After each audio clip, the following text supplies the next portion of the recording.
محمد وآل محمد صلوات اللهم صل على محمد وآل محمد.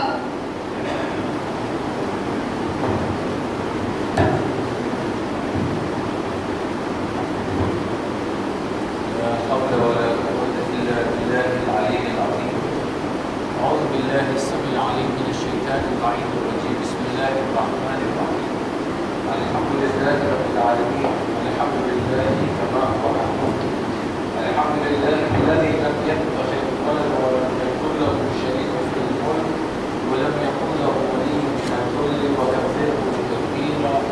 والصلاة والسلام على أشرف الأنبياء والمرسلين وخاتم النبيين مولانا أبو القاسم محمد صلى الله عليه وسلم. اللهم صل على محمد وآل محمد. والصلاة والسلام على أهل البيت الطيبين الطاهرين المعصومين. أما بعد ربنا وبركاته. السلام عليكم ورحمة الله وبركاته. عليكم السلام ورحمة الله. આપણે શેખ મુફીદ રહમાની મહેનત અને કમાની ઉપર ચર્ચા કરી રહ્યા છે આ કિતાબ અલ અમાલ ઉપર કે જેની અંદર અનમોલ મોતી આલે બેત અલૈહિસ્સલામ તરફથી આપણે એને પેશ કર્યા છે. જો કે મારી કોશિશ રહી છે કે શરૂઆતથી સિક્વન્સમાં એક પાનો વાંચી અને જે આપણે લાગુ પડતી હોય જે હાદીસ વાઝે હોય એના ઉપર ચર્ચા કરું. પણ આજે જ્યારે આ કિતાબ ધરાવતો હતો આગળ જોતો હતો કે શું બીજું લખેલું છે. એક હાદીસ મળી છે આ તમારી સામે એટલે બયાન કરું છું કે કાલે હું પાછું જો આને રિપીટ કરું તો તમને ખબર પડે કે આ શા માટે હું પાછો આગળ પાછળ થઈ ગયો છું. આ હાદીસ એટલી મીઠી છે કે મને લાગ્યું કે આને બયાન કરવાનો મને જરાક વધારે શોખ છે. અમીરુલ મુમિનીનના ફરમાન છે, ફરમાવે છે કે તમે લોકોની વચ્ચે એવી રીતે રહ્યો જેવી રીતે મધમાખી પરિંદાની વચમાં રહે છે. યાની કબૂતર અને કાગરા અને બધાની વચ્ચે જે રીતે મધમાખીની જિંદગી બસર કરે છે તમે એની વચ્ચે એવી રીતે રહ્યો. બી લાઈક હની બી અમંગ્સ બર્ડ્સ. જ્યારે પણ ચકલી અને પરિંદા આ મધમાખીને જોઈ છે તો લોકો સમજે છે કે અમારી સામે આની કોઈ તાકાત નથી, કોઈ કુવત નથી, કોઈ વેલ્યુ નથી. ના આ તેજ ભાગી શકે છે, ના વજની ઉપાડી શકે છે, ના એ અમારા જે રીતના શિકાર કરી શકે. જે પણ દિશામાં તમે જો મધમાખીઓ લોકોની સામે કમજોર દેખાય છે. પછી અમીરુલ મુમિનીન ફરમાવે છે પરંતુ અગર બાકીના પરિંદાને ખબર હોત કે આ મધમાખીના પેટની અંદર અલ્લાહે શું કમાલ રાખ્યું છે તો એ લોકો ખરેખર એની ઇજ્જત કરે. આપણે પણ શિખામણ આપે છે અમીરુલ મુમિનીન કે તમે આ મધમાખી જેવી રીતે માશરની અંદર સોસાયટીની અંદર રહ્યો કે તમે લોકોની વચમાં રહ્યો. ભલે એ લોકો તમે કમજોર સમજતા હોય, કમાલ એ ખજાનાની અંદર છે કે જે તમારી અંદર છે. પછી ફરમાવે છે કે તમે લોકો સાથે એવી રીતે મિલીને રહ્યો, મોહબ્બતથી રહ્યો, તમારા જબાનથી, તમારા અખલાકથી. શેખ ફઝલ દાદ જે આપણે ગઈકાલે બયાન કરતા હતા એવી રીતે બધા સાથે મળીને રહ્યો, એવા ખુશમિજાજથી રહ્યો કે તમારા ને ઓલોકાના વચ્ચે કાંઈ ફાસલો ના હોય. બધા સાથે સારા સંભાવ રાખો, પણ તમારા દિલ અને તમારા અમલ ઓલોકાથી જુદા હોય.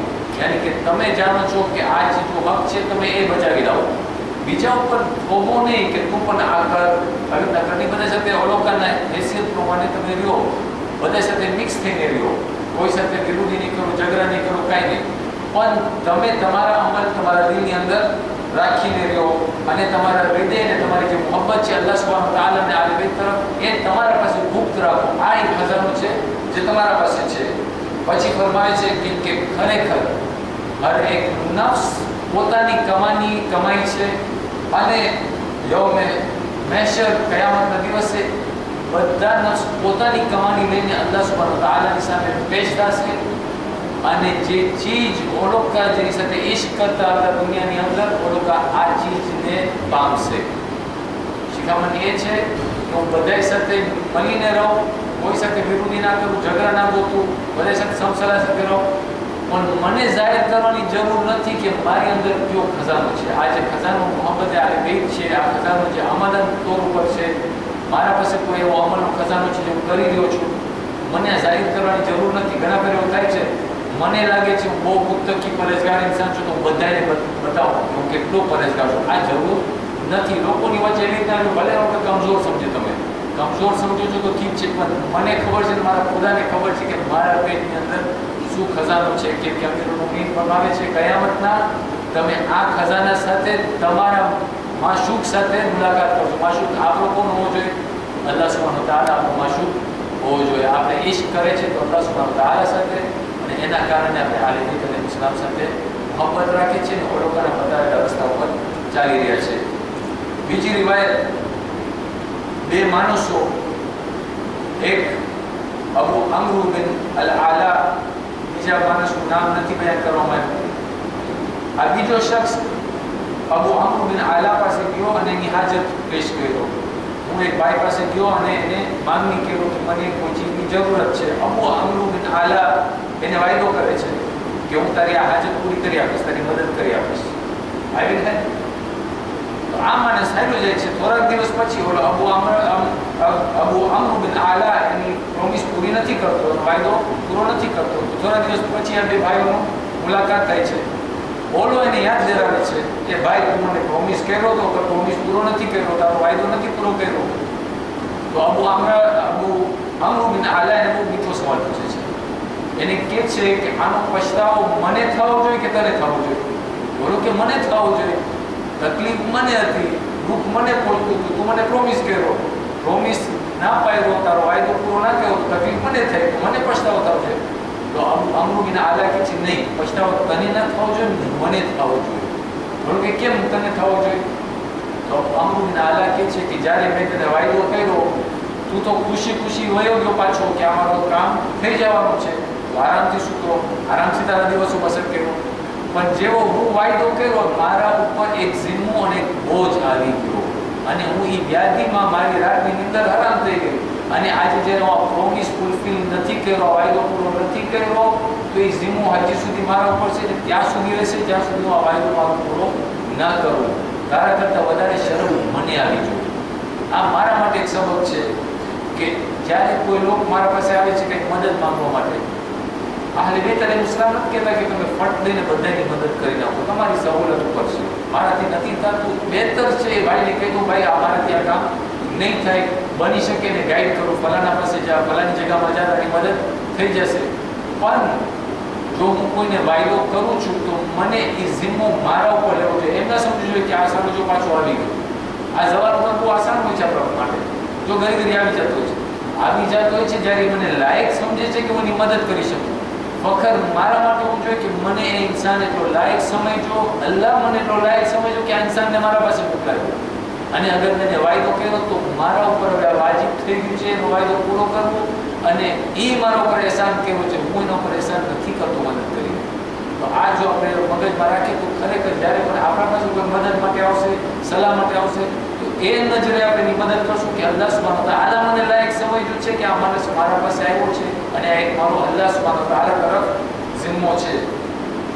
ચોથા ઇમામ ફરમાવે છે યબ્ન આદમ, એ આદમની ઓલાદ, તું ખરેખર સિરાતુલ મુસ્તકીમ ઉપર, સીધા રસ્તા ઉપર રહીશ જ્યાર સુધી તારા પાસે એક એવી શખ્સિયત હશે, એવી કુવત હશે જે તને ટોકે છે, તારી અંદર, તારો ઇનર સેલ્ફ, તારો નફ્સ જ્યાં સુધી જાગે છે ત્યાર સુધી તું સિરાતુલ મુસ્તકીમ પર રહીશ. જ્યાર સુધી આંખને ટોકે છે કે આજે તું કરી રહ્યો છો ખરાબ છે, જ્યાર સુધી તને નસીહત કરે છે આજે તું કરી રહ્યો છો સારું છે, ત્યાર સુધી તું સિરાતુલ મુસ્તકીમ ઉપર રહીશ. અને જ્યાર સુધી તને વ્યાધિ રહેશે પોતાનું હિસાબ કિતાબ બને છે કે આપણે આપણો આખો દિવસ ગુજારી નાખે છે, મગરિબનો સમય થાય છે, આપણે અલ્લાહ સુબ્હાનહુ વ તઆલા સામે, આ મારી વાત કરું છું ભાઈ, તમારી વાત નથી કરતો, અલ્લાહની સામે આવું છું જાણે કે એક એહસાન છે, બોજો છે, આ નમાઝ જલ્દી પતાવીને હું મારા ખાતા તરફ જાઉં કેમ કે હું એટલો થાક્યો છું, મારો દિવસ વટાઈ ગયો, મારી રાત વટાઈ ગઈ, હું ગાફિલ છું કે આખા દિવસની અંદર મેં શું અમલ કર્યા. એમ કરતાં મહિના વટાઈ જાય છે, વર્ષો વટાઈ જાય છે, એક દિવસ ઇન્સાનનો સમય આવે છે. કુરાનની આયત આપણે હમણાં સાંભળ્યા, જ્યારે કબરમાં જાગે છે અને ખબર પડે છે કે મેં તો કંઈ હિસાબ ના કર્યું પણ આ દે આવી ગયા છે હિસાબ કરો. પછી સજ્જાદભાઈ ભલે ને તલકીન પડે, ભાઈ તો તલકીનનો આપણા પાસે ભલે મુસ્તહબ છે, વેસ્ટમાં હું સાંભળું છું આજે ચર્ચા છે કે આ મુસ્તહબ ચીજો જરાક ઓછી કરતા થાવ, ટાઈમ વેસ્ટ થાય છે. ઘણી જગ્યાએ કહે છે કે આ જે ચીજો આપણે બહુ વાજિબ ન હોય, બહુ જરૂરિયાત ન હોય, ઓછું કરતા જાઓ.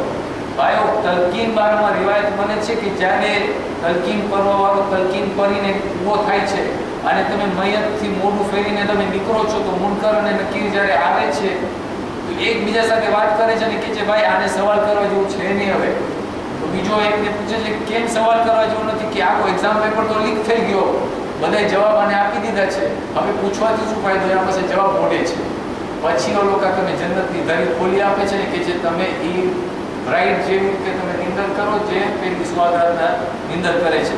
તો આ તલકીનનો ફાયદો છે. આ તો ખાલી એક ફાયદો હતો. તો જ્યારે આ બે આવે છે અને હકીકી આંખ ખુલે છે ત્યારે મને અહેસાસ થાય છે કે મેં હિસાબ ન કર્યું પણ આ બે આવી ગયા હિસાબ લેવો.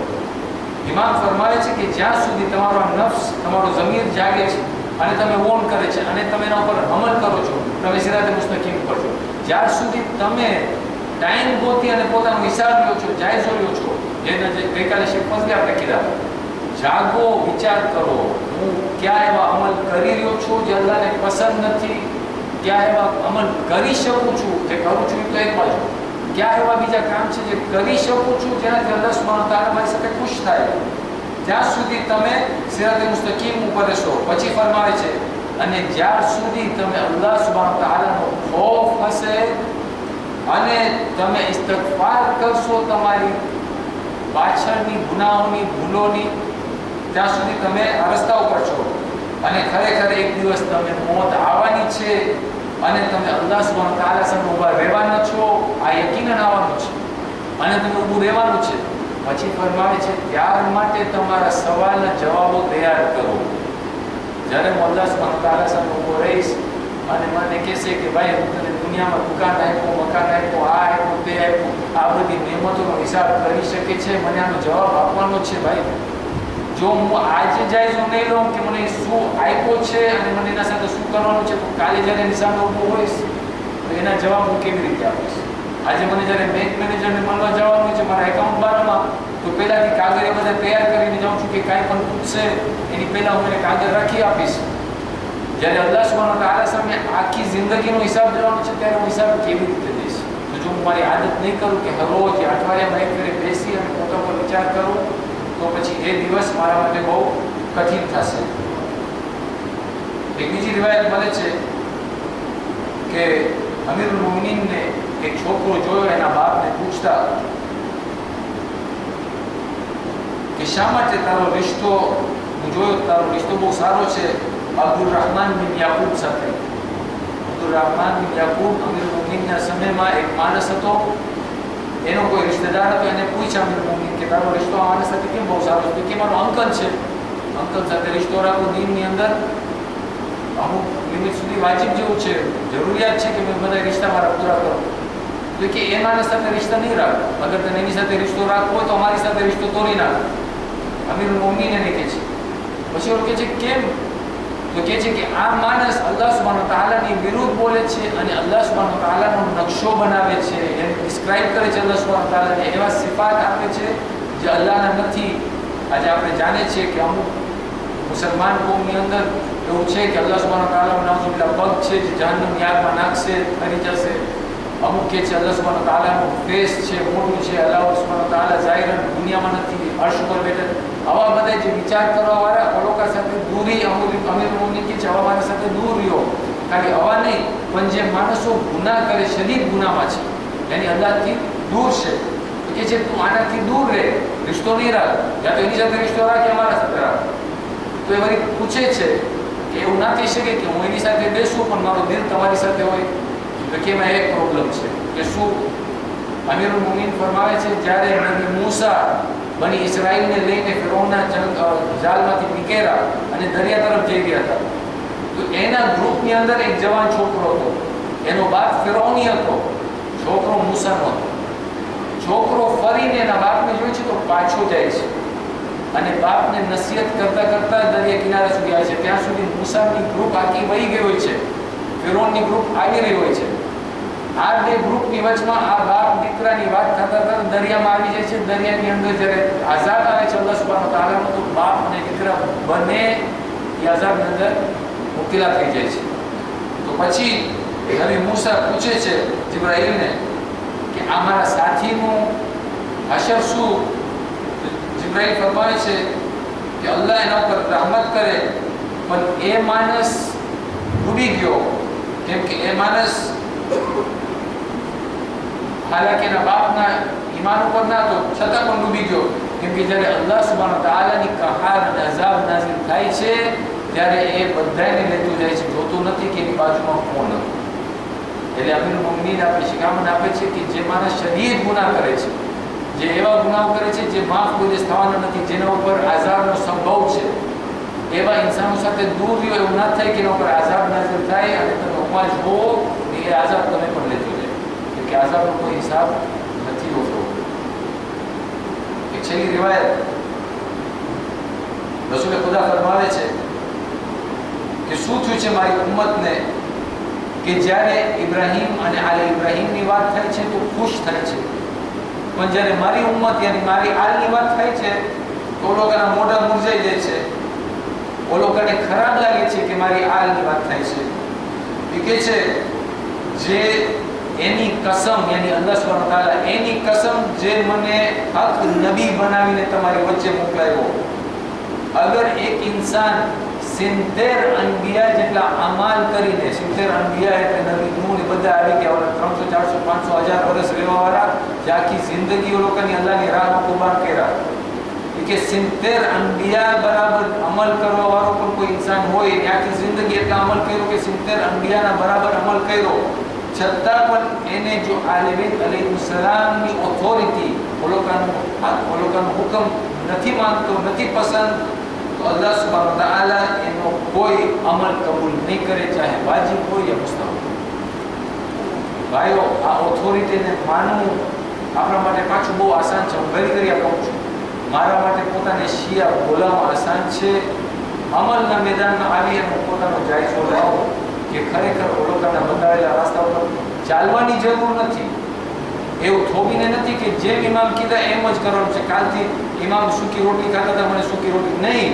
મને કોશિશ કરવાની છે કે મારી જિંદગીને ઓલોકા તરફ મોરી લઉં ને ઓલોકાના બતાવેલા અસૂલ પર કોશિશ તો કરું કે હું કદમ આગળ કરું, કારણ કે અલ્લાહ સુબ્હાનહુ તઆલાની મદદ આવે. અને મને એ બહુ જાચ કરવાની જરૂર છે કે હું પણ એમાંથી નથી ને કે જે જબાનથી તો કે છે આલે બેતનો મુહિમ છે, પણ દિલની અંદર અને હકીકતની અંદર બીજું કાંઈ છે. મને પોતા ઉપર આ જોવાનું છે. વાખિર દવાના અલ્હમ્દુલિલ્લાહી રબ્બિલ આલમીન. સૂરહ મુબારક બિલ ફાતિહા.